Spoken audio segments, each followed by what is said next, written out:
Hello, you guys. Welcome back to The Way of Adrian's Life. This is documentary part 2. Peter Street. I don't remember the move from Joseph Avenue to Peter Street, but I know we moved there, and I was so happy because we moved really close to my cousin, auntie, and uncle. They were so nice and the coolest people ever, you guys. I love them so much.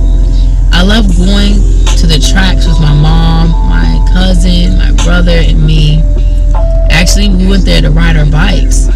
Actually, I still had my Big Bird bike. Even though my brother and cousin had bigger bikes than me, and sometimes they would go really fast and leave me behind. I would get so upset, or I'd be so sad, but then I would holler at them and say, hey, wait for me. And I remember my brother, he had this black bike that he really liked. I forgot what kind of bike it was called, you guys, but he really would go fast in it. But, at this time, the part of my life was the good old days, and I really loved it. But unfortunately, that happiness soon turned into sadness for me. I was at least 4, maybe 4.5 years old at this time. But the white man, he started to hurt me again. But this time, he got really bad, you guys, where he was not just touching me with his hands anymore. That white man was so evil and didn't care or felt bad or had any guilt of what he did to me. I was so fed up. I couldn't hold it in any longer. He threatened me not to say anything to anyone, but I just didn't care anymore. So I had to tell someone that was closest to me. So then I told my brother. I told him not to say anything because I was afraid that white man may hurt us. But me and my brother, we started to set up little booby traps by using our toys, thinking this would keep the bad man away. But little did we know, we were just kids.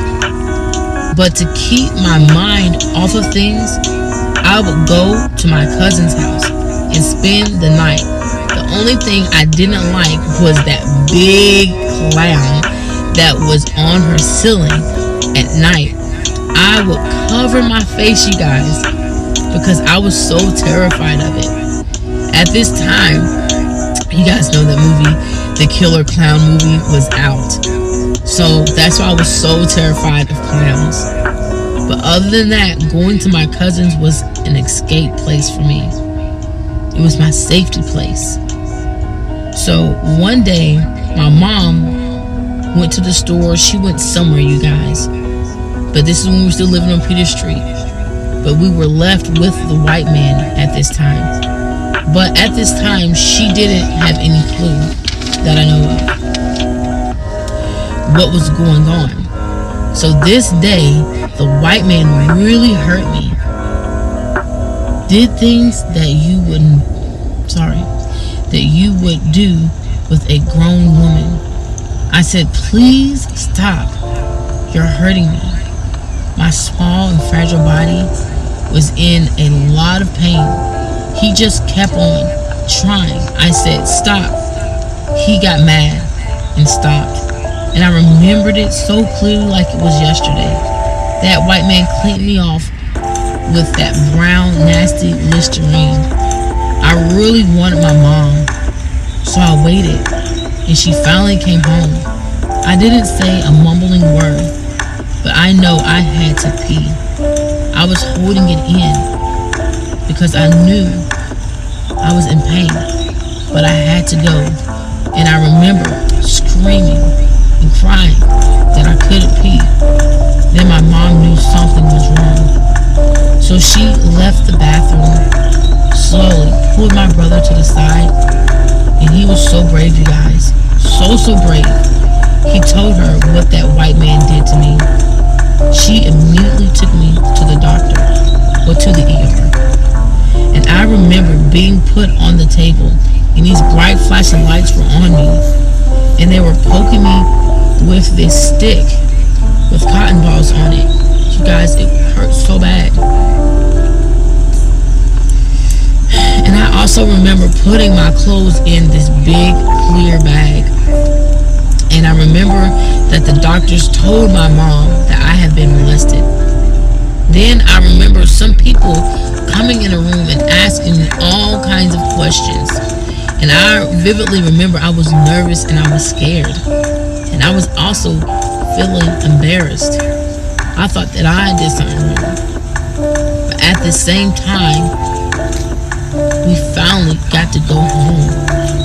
But as we went back home to Peter Street, I remember that my dad was there waiting for me, and I felt safe. I was so happy to see my dad.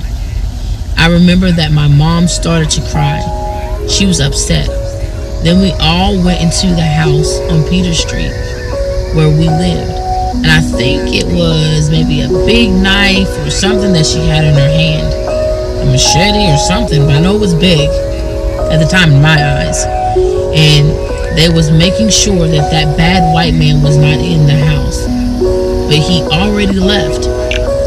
At this time, I thought I was safe, that it was all going to be over. And then so we end up moving from Peter Street to Magnolia Gardens apartments. That was in Maitland, West Virginia, you guys. I was so happy at the time because my dad lived also in those apartments right across the street from us with his wife and her 2 kids, which wasn't his biological kids, but they were married. So, but I was happy at that time. But at this time, I remember feeling safe and at peace. But little did I know until I was woke up one morning by my mom saying we were going to go meet a friend and had little things packed up. Little did I know, as we was walking down the road, I seen which looked like a pickup truck. As we approached the truck and the door opened, my little heart dropped. It was crushed. It was that white man, my mom's boyfriend.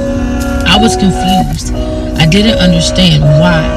Why do we have to go back with this man who hurt me? We left everything behind. We was on the run. Well, they was on the run. I remember us going to different places and staying and going to different schools. I seen things as a child that I should have not seen. Even though all of this happened to me, I still love my mom so dearly, so much. I just didn't understand why would she go back with this devil. Until this day, I love my mom. And I learned to forgive, but you can never forget. So little does she know, I knew this white man was not so good to her either. He was a bad man. So I feel like she was trapped. She was young and didn't know what to do. But I forgave my mom, and I love my mom. We have the best relationship now. So Mom, as I'm telling my story, be strong. I'm trying to help someone in the world by telling my story. I love you. Keep your head up. So you guys, this story is not to hurt anyone, or my document with telling my story is not to hurt anyone, but to help someone in life. You never know who is listening to this documentary at this appointed time, because I know people hear things like this all the time. But this can save at least one life or possibly more. This could be their season to listen to this story, which is my story, and it moved their hearts to get out whatever danger they're in, even maybe push them to tell their story. It can even lead them out of depression. Whatever they may be going through, whatever abuse or whatever thing that may be similar to this may help someone. But know this, I will be so happy and honored to help someone who really needed it. And if you are wondering while we were on the run, if this white man